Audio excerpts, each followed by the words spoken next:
جکڑ کے لائے خیبر شکن کی بیٹی کو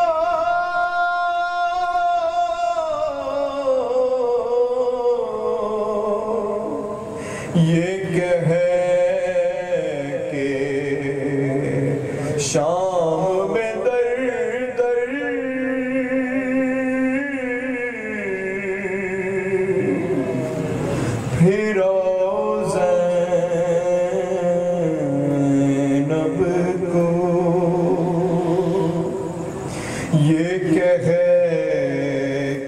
شام میں در در پھرو زینب کو سلامی کہتے تھے آدھا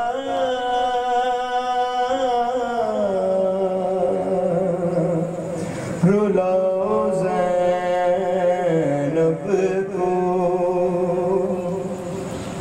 انیس وغیل حرم میں بپا ہوا محشر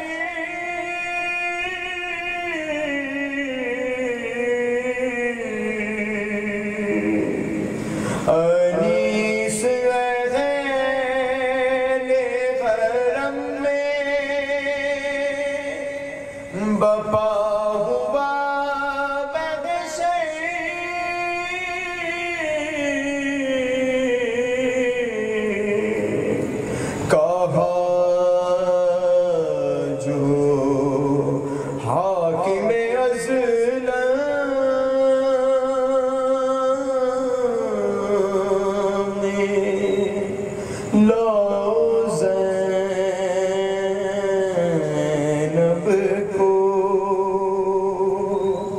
سلامی کہتے تھے یادا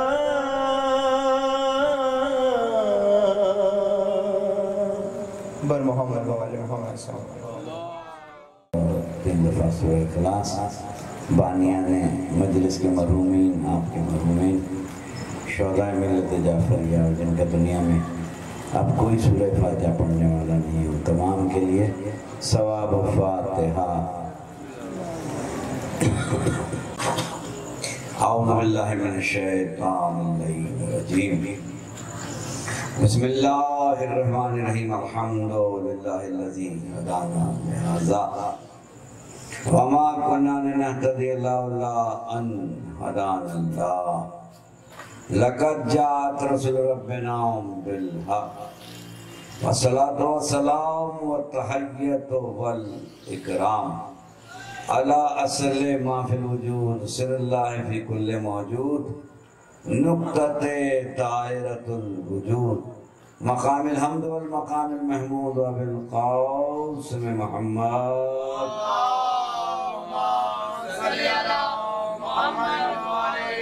وَأَهْلِ بَيْتِ الطَّيِّبِينَ الطَّاهِرِينَ الْمَعْصُومِينَ الْمَظْلُومِينَ الَّذِينَ عَذَبَ اللَّهُ عَنْهُمُ الرِّجْسَ إِلَى الْبَيْتِ وَيُطَهِّرُكُمْ تَطْهِيرًا.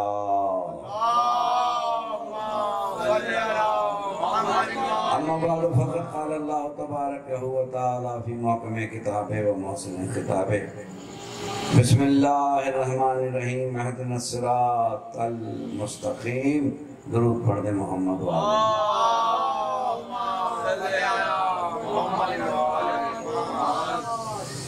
گرامی قدر بزرگان محترم، یہ سالانہ مجلس عزا جو 25 سفر کو ہر سال ہوتی ہے، محمود بھائی کی جانب سے اس مجلس کو ان کی والدہ مرحومہ مغفورہ نے قائم کیا تھا، جس کو کئی سال تک میں اور شہید سبت جعفر زیدی علیہ اللہ مقامہ پڑھتے رہے، اور اس کے بعد ہر سال میں آپ کی خدمت میں حاضر ہوتا ہوں. اس قرۂ عرض پہ جتنے بھی انسان آباد ہیں شاید علی بستی والے آج جلدی سو گئے مجھے لگ رہا ہے، اور اگر سوئے نہیں ہیں تو چلیں آواز تو ان تک پہنچ رہی ہوگی۔ اس سیارے پہ جتنے بھی لوگ آباد ہیں اور جتنے بھی مذاہب ہیں، جتنے بھی ادیان ہیں، جتنے بھی نظریات ہیں، جتنے بھی فلسفے ہیں، ان سب کو ایک ہی چیز کی جستجو ہے اور تمنا بھی ہے کہ ہمیں صحیح راستہ مل جائے۔ بڑی آسان سی بات کر رہا ہوں، ہمیں صحیح راستہ مل جائے، اس لیے کہ اگر صحیح راستہ مل گیا تو ہم بھٹکیں گے نہیں۔ مگر سوال یہ پیدا ہوتا ہے کہ صحیح راستے کو تلاش کرنے کے لیے، اس کی جستجو کے لیے جب تک رہنما نہ ہو تو راستہ کیسے تلاش کریں؟ ٹھیک ہے نا؟ آپ چلتے جائیں، میں پوچھوں کہاں جا رہے ہیں، کہنے لگے صاحب فلاں راستہ تلاش کرنے جا رہا ہوں۔ میں کہوں گا پہلے کبھی گئے ہیں؟ آپ کہیں گے نہیں۔ تو میں نے کہا یہ جب گئے نہیں تو پھر تلاش کیسی؟ کسی ایسے کو لے جاتے جو پہلے گیا ہو، تاکہ وہ اپنے ساتھ منزل مقصود تک آپ کو پہنچا دیتا۔ یہی تو المیہ ہے 1400 سال سے مسلمانوں کو۔ سرکار کہہ گئے تھے انی تارکم فیکم ثقلین، کتاب اللہ ہے اطرتی و اہل بیتی، قرآن بھی چھوڑے جا رہا ہوں، اہل بیت بھی چھوڑے جا رہا ہوں۔ قرآن کو تو لے لیا، رہنماؤں کو نہیں لیا۔ بھائی خالی کتاب لے لی، راستہ دکھانے والا تو لیا ہی نہیں۔ معلم جب تک نہیں ہوگا تو قرآن سیکھو گے کس سے؟ قرآن یاد کر کے پڑھنے کا نام نہیں ہے، قرآن رہنمائی سے حاصل کر کے راستے پہ چلنے کا نام ہے۔ دنیا سمجھ رہی ہے قرآن کو ہم یاد کر لیں بس کامیاب ہو گئے۔ قرآن کہہ رہا ہے مجھے پڑھو، مجھے سمجھو۔ اب پڑھنے کے لیے ضرورت ہے استاد کی۔ میں نے اس بچے کو کتاب دے دی آکسفورڈ یونیورسٹی کی، میں نے کہا بیٹا پڑھو۔ کہنے کا مطلب نا مجھے، میں کیسے پڑھوں گا، میں نے تصویریں دیکھ رہا ہوں صرف اس میں۔ میں نے کہا کیوں؟ کہنے لگا یہ کتاب اتنی مشکل ہے، کوئی پڑھانے والا ہو، کوئی سمجھانے والا ہو، کوئی اس کا میتھڈ بتائے تو میں پڑھوں گا۔ میں نے کہا بغیر معلم کے تم کتاب نہیں پڑھ سکتے؟ کہنے لگے نہیں۔ تو جب بغیر معلم کے یہ بچہ کتاب نہیں پڑھ سکتا تو وہ قرآن جس کو اللہ کہے کہ اگر پہاڑ پہ نازل کرتا تو ریزہ ریزہ ہو جاتا، آج کا مولوی اکیلا اہل بیت کے بغیر کیسے پڑھ لے گا؟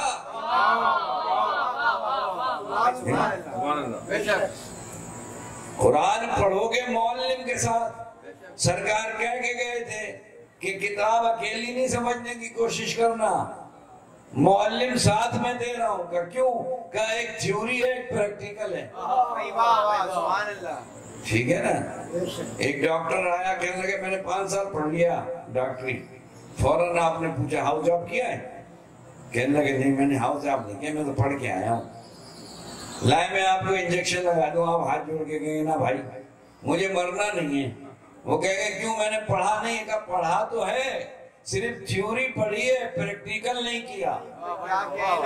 جب تک پریکٹیکل نہیں کرو گے، ہاؤس جاب نہیں کرو گے، تب تک یہ تھیوری کام نہیں آتی۔ ٹھیک ہے نا؟ انجینئر آگے کہنے لگے میں آرکیٹیکٹ ہوں، بلڈنگ بنا رہا ہوں۔ میں نے کہا کتنا پڑھ لیا؟ کہا BA کر لیا میں نے۔ بالکل کر لیا۔ میں نے کہا پریکٹس کتنے سال کی؟ کہنے نہیں بالکل نہیں ہے۔ میں نے کہا بھیا ایسے انجینئر کا کیا فائدہ، بلڈنگ بنا کے نکلو میرے ہی سر پہ گرے۔ پتا چلا خالی تھیوری کام نہیں آتی، جب تک پریکٹیکل نہ ہو۔ تو مسلمان تھیوری پڑھتے جا رہے ہیں، پریکٹیکل کو چھوڑ دیا۔ جب تک اہل بیت کو قرآن کے ساتھ لوگے تو قرآن سمجھ میں آئے گا، خالی تھیوری سمجھ میں نہیں آئے گی۔ اسی لیے تو 1400 سال سے مسلمان دعا کر کر کے دبلا ہوا جا رہا ہے، راستہ دکھا، راستہ دکھا۔ راستہ دکھانے والے کو تو تلاش کر لو، دکھاؤ راستہ دکھاؤ، اللہ میاں راستہ دکھاؤ۔ اللہ کہاں سے راستہ دکھائے گا؟ اللہ نے تو رہنما دے دیے راستہ دکھانے والے، تم خود نہیں جاؤ تو تم بد نصیب ہو۔ ٹھیک ہے نا؟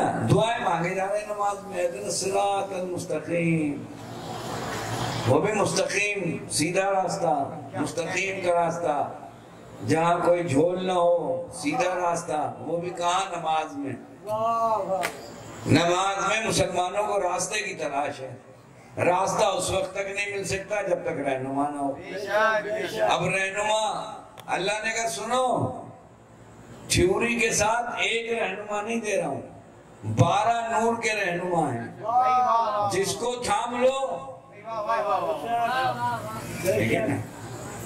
سارے جب بھی اتحاد بین المسلمین کے جلسے میں ہم جاتے ہیں تو سارے مسلمان ایک ہی آیت پڑھتے ہیں، بسم اللہ الرحمن الرحیم، وَاعْتَصَمُوا بِحَبْلِ اللَّهِ جَمِيعًا وَلَا تَفَرَّقُوا، اللہ کی رسی کو مضبوطی سے تھامو اور دیکھو ٹکڑے ٹکڑے نہ ہو جانا،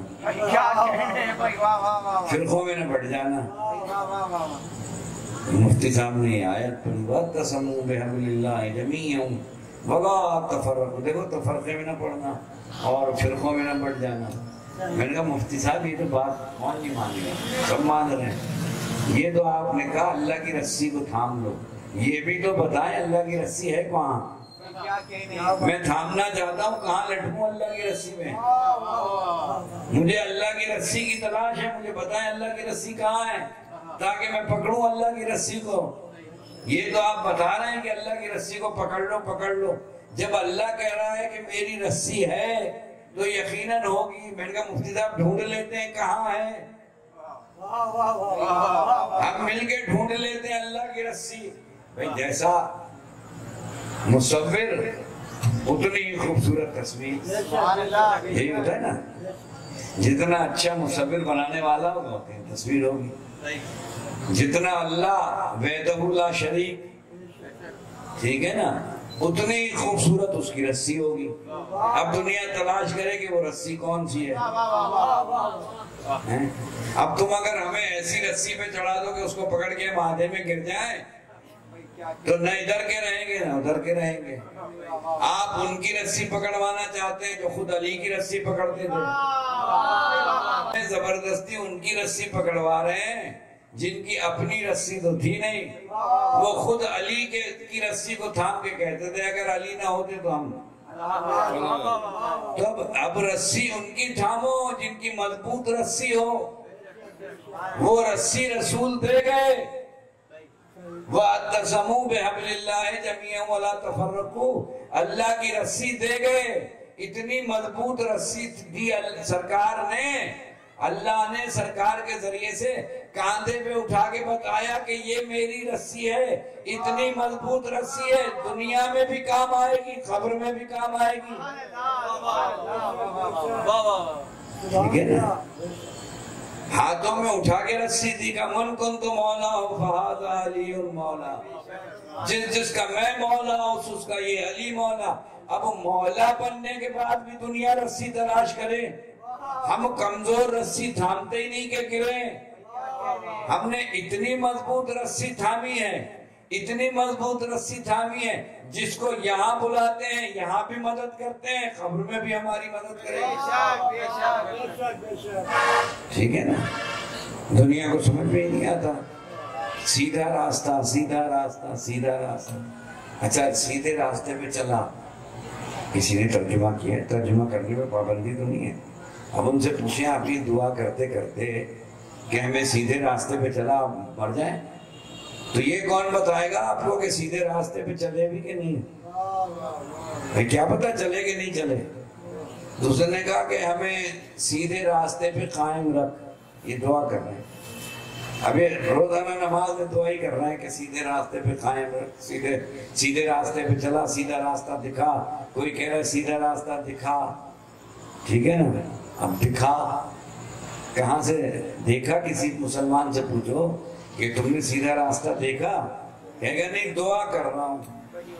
ہم کہہ رہے ہیں کہ پروردگار ہمیں سیدھے راستے پہ قائم رکھ۔ قائم رکھنے کی دعا وہ مانگتا ہے جس کو راستہ مل گیا ہو۔ ہم کہتے ہیں ہمیں سیدھے راستے پہ قائم رکھ پروردگارا، راستہ ہم نے ڈھونڈ لیا، رہنما ہم نے ڈھونڈ لیے، رسی ہم نے تھام لی، اسی لیے تو کہہ رہے ہیں ہمیں قائم رکھ، اس لیے قائم رکھ کہ ہم اتنے 100 سالوں سے قائم کے انتظار میں ہیں۔ اس قائم سے بڑا راستہ دنیا میں کوئی ہے تو بتائیں۔ محمد وآل محمد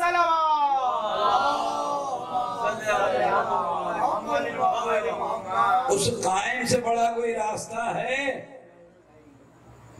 جس کی تمنا ہم کیا کر رہے ہیں؟ قرآن نے کیا کہا؟ قرآن نے کہا بسم اللہ الرحمن الرحیم الف لام میم ذالک الکتاب لا ریب فیہ ھدی للمتقین الذین یؤمنون بالغیب۔ یہ کتاب سب کے لیے ہدایت نہیں ہے۔ سب کے لیے اگر ہدایت ہوتی تو اتنے یہودی، اتنے کافر، اتنے بدھ مذہب، اتنے ہندو کا نہیں۔ پروردگار یہ کس کے لیے ہدایت ہے؟ کہا یہ ہدایت ہے ایمان والوں کے لیے، بے ایمانوں کے لیے قرآن نہیں ہے، ایمان والوں کے لیے، حق کھانے والوں کے لیے یہ کتاب کام نہیں آئے گی، چوروں کے کام نہیں آتی، لٹیروں کے کام نہیں آتی۔ کہا یہ کتاب ہدایت ہے ایمان والوں کی، اور کس کے لیے؟ کہا یہ کتاب ہدایت ہے متقین کے لیے، سب کے لیے نہیں۔ کہا پروردگار متقین کے لیے؟ کہا نہیں، ایک اور شرط ہے۔ کہا وہ شرط کون سی ہے؟ کہا جو غیب پر ایمان لائے۔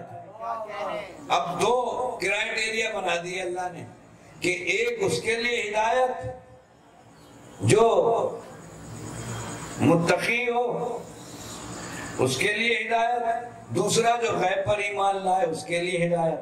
آؤ پوری دنیا میں تلاش کر لو، جتنے ادیان ہیں، میں یہیں بیٹھا ہوں، یہ کتاب ہدایت ہے متقین کے لیے۔ کون اذان میں اعلان کرتا ہے اشہد ان امیر المومنین و امام المتقین؟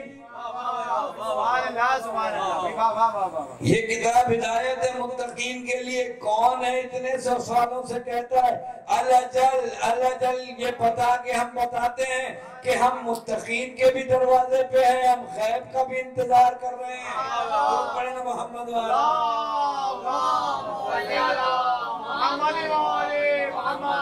کتاب ہدایت ہے متقین کے لیے، سب کے لیے نہیں۔ اور وہ لوگ جو غیب پر ایمان لائے، دنیا کو تلاش ہے راستے کی، پریشان ہے دنیا کہ راستہ ملے ہمیں۔ میں گیا اسٹیشن پہ، میں نے بھائی ٹکٹ دے دیں، اس نے فوراً کہا کہاں کا ٹکٹ دوں؟ میں نے کہا یہ نہیں پتا پر ٹکٹ دے دیں۔ اس نے کہا ایسا ٹکٹ کوئی ایجاد نہیں ہے جس پہ شہر کا نام نہ ہو۔ میں نے کہا ایسا کوئی ٹکٹ نہیں؟ کہا نہیں۔ چلا کہا بغیر شہر کے ٹکٹ نہیں ملتا، سب کے ٹکٹ پہ اپنے اپنے پیسے لکھے ہوئے کہ کس کو کہاں جانا ہے، کس کو کہاں جانا۔ ٹکٹ تو لے لیا میں نے، اب ٹکٹ لے کے جانا ہے مجھے، ٹھیک ہے نا۔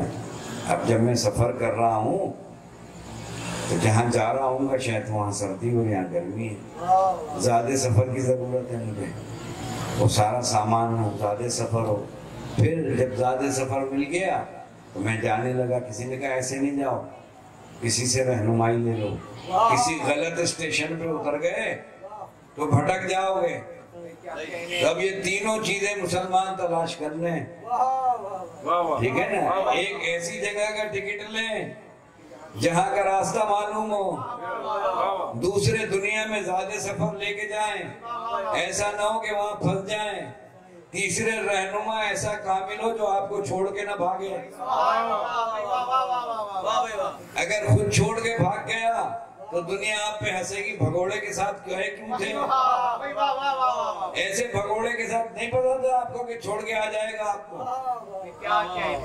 ایسے کو رہنما بنائیے جو بھاگا نہ ہو، آپ کو منزل پہ پہنچا دے۔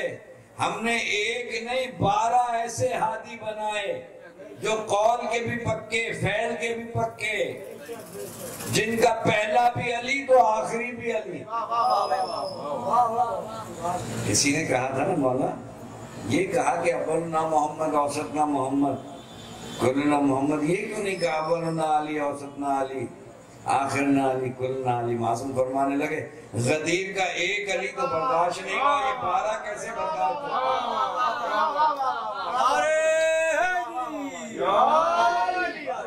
غدیر کا ایک علی تو تو برداشت نہیں ہوا. 12 علی کہاں سے دنیا برداشت کرتی. ٹھیک ہے نا, عجیب ہاتھی ہیں ہمارے.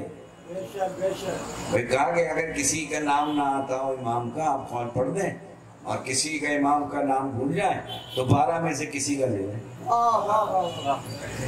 ہے کسی کا مکتب ایسا؟ میں نے کہا یہ کیسے؟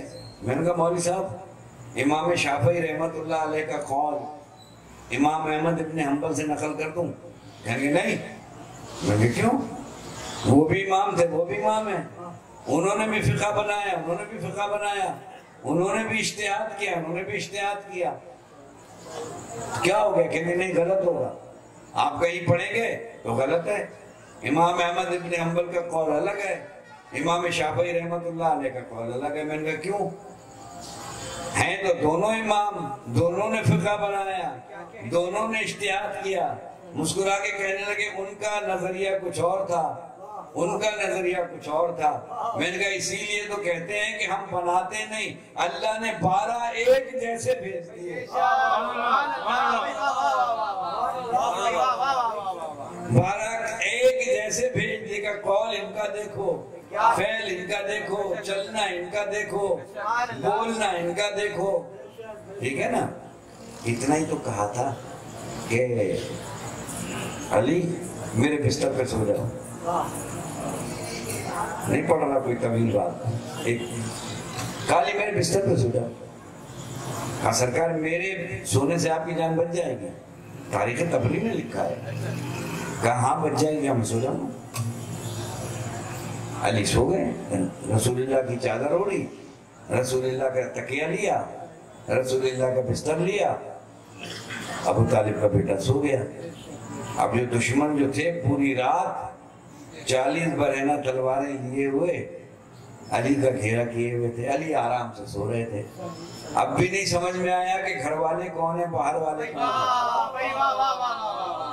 علی سو رہے ہیں. ٹھیک ہے نا. مجھے تھا جان کا خطرہ. میں نے کہا کیا کروں؟ کسی نے کہا کہ بھئی اپنے جیسے قد کا آدمی تلاش کرو, جس کی ہائٹ آپ جیسی ہو, جس کی بلڈ آپ جیسی ہو, جو بالکل آپ کی طرح کا ہو, تاکہ دشمن پہچان نہ سکے. میں نے کہا اچھا. اگر سعید بھائی کہنے لگے کہ دیکھیں اگر کسی آپ کا جتنا قد ہے اتنے قد جتنا تلاش کریں, اگر بڑے قد والا تلاش کر لیں گے تو مار دیں گے آپ کو. اس کا حجم بھی آپ جیسا ہو, قد بھی آپ جیسا ہو. تاریخ کے مورخ کی ساری کتابیں اٹھائیں اور دیوار پہ ماریں, جس نے لکھا ہے کہ علی کا قد پست تھا. نبی نے شب ہجرت اپنے بستر پر لٹا کے بتا دیا جتنا میرا قد تھا اتنا علی کا قد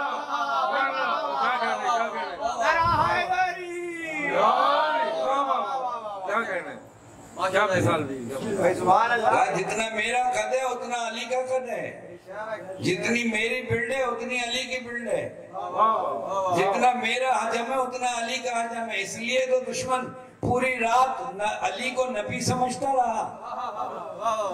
دشمن پہچانا نہیں کہ یہ نبی ہے یا علی. تاریخ کے بے شرم مورخ کو پتہ نہیں علی کا قد کہاں سے نظر آ گیا. عقل کے اندھے, ٹھیک ہے نا, اتنے اندھے. یہاں آپ نے سنا ایک ہی کسی پٹی روایت ہے, کیا کہ صاحب وہ کان میں کہہ رہے تھے چچا پڑھیں کلمہ, چچا کلمہ پڑھیں چچا, اور چچا نے پڑھا نہیں. کان میں کہہ رہے تھے. میں نے کہا یہ کان میں, مفتی صاحب جو کان میں کہا جاتا ہے اسے کیا کہتے ہیں؟ کہنے لگے سرگوشی. میں نے کہا لغت اٹھائیں. پھنس گیا مفتی بھائی, ایسا پھنسا کہ اب چنگل سے نکلنے کا, پھنسنے کا ہے. جب ہم پھنساتے ہیں نا تو ایک ٹانگ سے نہیں پھنساتے, علی والے پھنساتے ہیں تو دونوں ٹانگیں جکڑ کے پھنساتے ہیں. نکالا, میں نے نکالے اس میں المجدد میں, کہ نہیں تو بڑی ہے. میں نے کہا بڑی میں اسی سے ڈھونڈے. میں نے کہا کل آپ جا کے کہہ دیں گے فروض اللغات سے نکال دی, نسیم اللغات سے نکال دی, المجدد سے نکالیں. کہنے لگے اس میں تو لکھا ہوا ہے کہ سرگوشی اسے کہتے ہیں کہ جس کے کان میں کہا جائے وہ سنے اور جو کہہ رہا ہے وہ سنے. اگر آپ کو مزہ لینا ہے تو سنیں, ورنہ میں مصائب پڑھ دوں, بتا دیں آپ تک کیا ہے. ضرور پڑھے محمد والا. میں نے کہا مفتی صاحب کیا لکھا ہے, بڑے غور سے. اتحاد بین المسلمین کی بات کر رہا ہوں, اختلافی بات کرتا نہیں ہوں.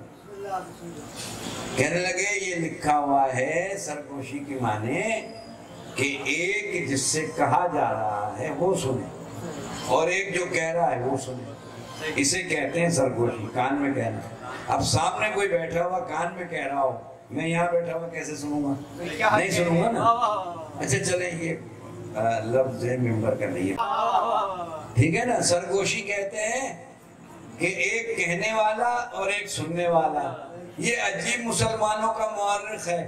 سننے پہ آئے تو سرگوشی سن لیتا ہے, نہ سننے پہ آئے تو غدیر کا اعلان.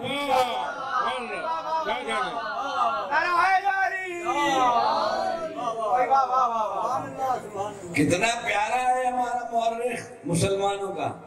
کان کی بات سن لی اور جو 1-1.5 لاکھ کے مجمع میں ہاتھوں میں اٹھا کے کہا وہ نہیں سنا. کہنے لگے اتنا لمبا خطبہ کیوں دیا؟ بس آپ کی رحمت و تمام کہا اتنا لمبا خطبہ کیوں دیا؟ میں نے کہا اس میں بھی بڑی حکمت تھی. کہنے لگے بلاتے اور کہہ دیتے جس کا میں مولا اس کا علی مولا. اتنا بڑا خطبہ, عربی کو اجمی پہ فوقیت نہیں ہے, کالے کو گورے پھینکیں گے, تم میں سب سے اچھا وہ ہے جو متقی ہے. سارا خطبہ دے دیا, پھر یہ بھی حدیث پڑھ دی نہیں تارکم فیکم ثقلین کتاب اللہ ترتی و اہل بیتی. پھر اس کے بعد سب کے پسینے بہ رہے تھے, صحابہ کے پسینے زمینوں تک بہ رہے تھے, چٹین میدان تھا, چائیں کوئی نہیں تھی. یہ اتنا بڑا خطبہ دینے کی ضرورت کیا تھی؟ میں نے کہا حاجی آ رہے تھے, سب کو گھر پہنچنا تھا. میں آیا انچولی سے ابھی کہہ کے گھر سے کہ میں آدھے گھنٹے میں آ جاؤں گا, اور جب میں صبح تک نہیں پہنچوں گا تو گھر والے ٹہل رہے ہوں گے, ٹھیک ہے نا. جب میں پہنچوں گا تو وہ یہ نہیں پوچھیں گے کہ مجلس کیسی پڑی, کہاں پڑی, علی بستی میں پڑی. پہلا سوال وہ کریں گے بھائی رہ کہاں گئے تھے, وہ باقی باتیں بعد میں بتانا, پہلے یہ بتاؤ رہ کہاں گئے تھے, حادثہ کیا ہو گیا تھا. سرکار کو پتا تھا یہ حاجی مدینے میں جا کے بتائیں گے نہیں کہ علی کی ولایت کا اعلان ہوا. ان کو اتنی دیر کرا دو جیسے ہی دروازے پہ پہنچے سب کی بیویاں پوچھے مر کہاں گئے تھے, ان کو بتانا پڑے علی کی ولایت کا اعلان سن رہے تھے, علی کی ولایت کا اعلان سن رہے تھے.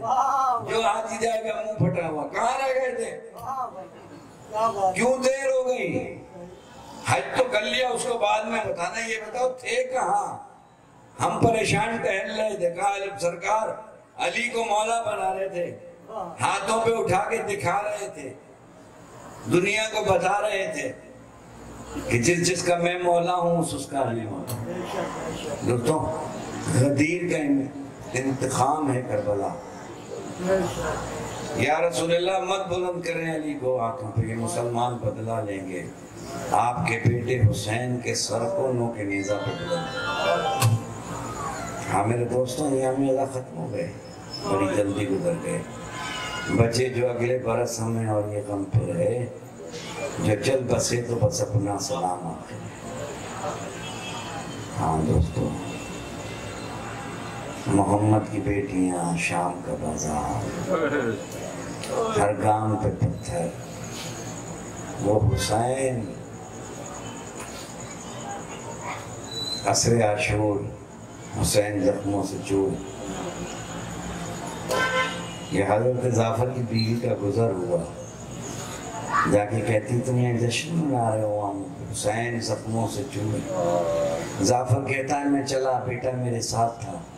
جب میں پہنچا حسین کے جسم پہ کوئی ایسی جگہ نہیں تھی جہاں حسین کے زخم نہ ہو.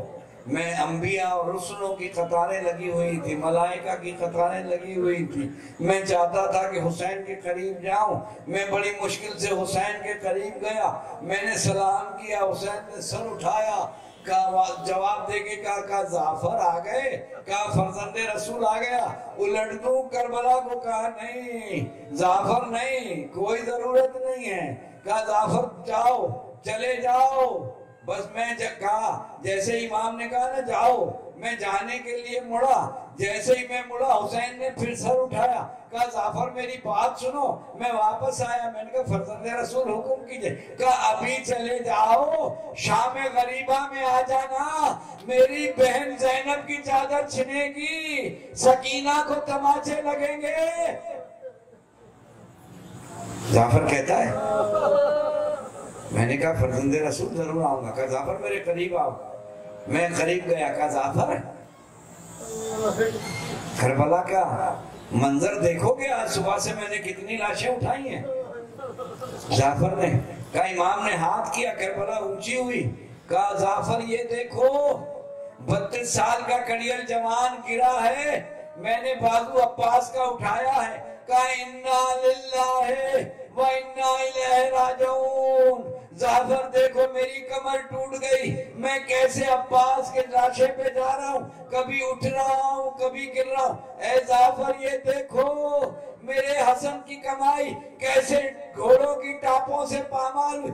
اے جعفر دیکھو کیسے ابا کا دامن بچھایا، قاسم کی لاش کے ٹکڑے جمع کیے، گٹھڑی بنائی، کبھی ماں کا خیال آیا۔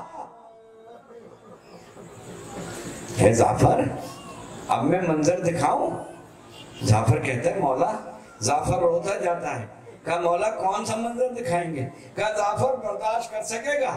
کہا مولا دکھائیے۔ کہا جعفر یہ دیکھو 18 سال کا کڑیل جوان سینے پہ برچھی پھل کھا کے گرا ہے، مجھے آواز دی ہے، میں کبھی اٹھا ہوں اٹھ کے گرا ہوں، گھٹنیوں کے بل چلتا ہوا ضعیف باپ۔ اے جعفر یہ دیکھو میں نے علی اکبر کے کلیجے سے کیسے برچھی کھینچی ہے، علی اکبر کا کلیجہ برچھی میں۔ بس یہ کہنا تھا، جعفر زارو قطار رو رہے ہیں۔ کہا جعفر ابھی ایک منزل باقی ہے، جعفر برداشت کر سکے گا؟ کہا مولا دکھائیے۔ کہا دیکھو جعفر کیسے میں ننھے علی اصغر کو میدان میں لایا ہوں، دیکھو جعفر حرملہ نے تیر چلایا، میرا علی اصغر ننھا سا۔ ہاں جعفر اب چلے جاؤ۔ ہاں جعفر چلا گیا۔ مرزا دبیر ہمیشہ کہا کرتے تھے کہ جعفر نے امام کی مدد نہیں کی۔ ایک خاتون آئی مرزا دبیر کے مدرسے میں، کہا میرے بچے کو داخلہ دے دو۔ مرزا دبیر نے داخلہ دے دیا۔ مرزا دبیر کی بیوی کی طبیعت خراب ہوئی، حکیم نے کہا ایک بوٹی بہت دور ملتی ہے، اگر وہ مل جائے تو آپ کی بیوی کی جان بچ جائے گی۔ ایک بچہ کھڑا ہوا، وہی بچہ، کہا میں بوٹی منگوا دوں؟ مرزا دبیر نے کہا کیسے منگواؤ گے؟ بچے نے یوں ہاتھ کیا، وہ بوٹی آ گئی۔ مرزا دبیر کہتے ہیں تم کون ہو؟ کہا میں جعفر کا پوتا ہوں۔ کہا جعفر کہاں ہے؟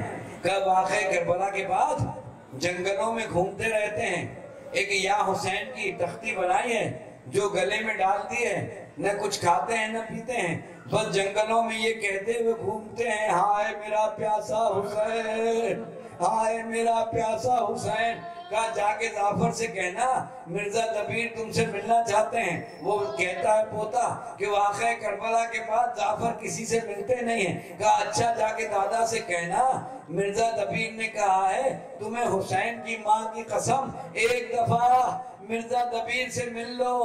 ارے یہ کہنا تھا، شام کا وقت ہوا، ایک شخص مرزا دبیر کے حجرے میں آیا، سلام کیا، مرزا دبیر نے جواب دیا، وہ بیٹھ گیا۔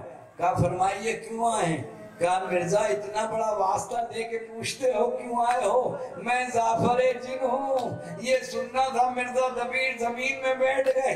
کہا مرزا آؤ مجلس شروع کریں، جعفر بتاؤ کربلا میں کیا دیکھا؟ بس یہ جعفر کا سننا تھا۔ جعفر کہنے لگے مرزا تم اکثر کہتے تھے نا کہ میں نے کربلا میں مدد نہیں کی، میں نے وہ منظر دیکھا جب حسین کے خنجر چل رہا تھا، 70 قدم پہ بہن دیکھ رہی تھی، خولی حسین کا سر زلفوں سے پکڑ کے لہراتا ہوا جا رہا تھا۔ مرزا وہ وقت آیا جب خیموں میں آگ لگی، سکینہ کا جلا ہوا کرتا، سکینہ آواز دے رہی عباس چچا عباس. مرزا بس وہ منظر عجیب تھا. ہاں بس آخری جملے جس کو جو دعا مانگنی ہو مانگ لیجیے گا. ہاں مرزا وہ منظر عجیب تھا. مرزا دارو خطار ہو رہے ہیں, زعفر مجلس پڑھ رہے ہیں. کہ مرزا وہ منظر عجیب تھا جب 11 محرم کو محمد کی بیٹیاں ہاتھوں میں پسے گردن, سید سجاد ہاتھوں میں ہتھکڑیاں. اے مرزا سب بیویاں اونٹوں پہ سوار ہوئی مگر سکینہ کو شبر نے ایک اونٹ سے رسی سے باندھا. اب جو اونٹ چلا سکینہ کی آواز آئی, چچا عباس سکینہ کی خبر لیجیے.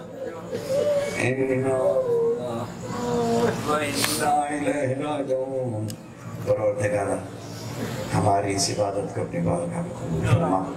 بانیان مجلس محمود بھائی ان کے اہل خانہ کی توفیقات میں اضافہ فرما, ان کے رزق میں برکت عطا فرما.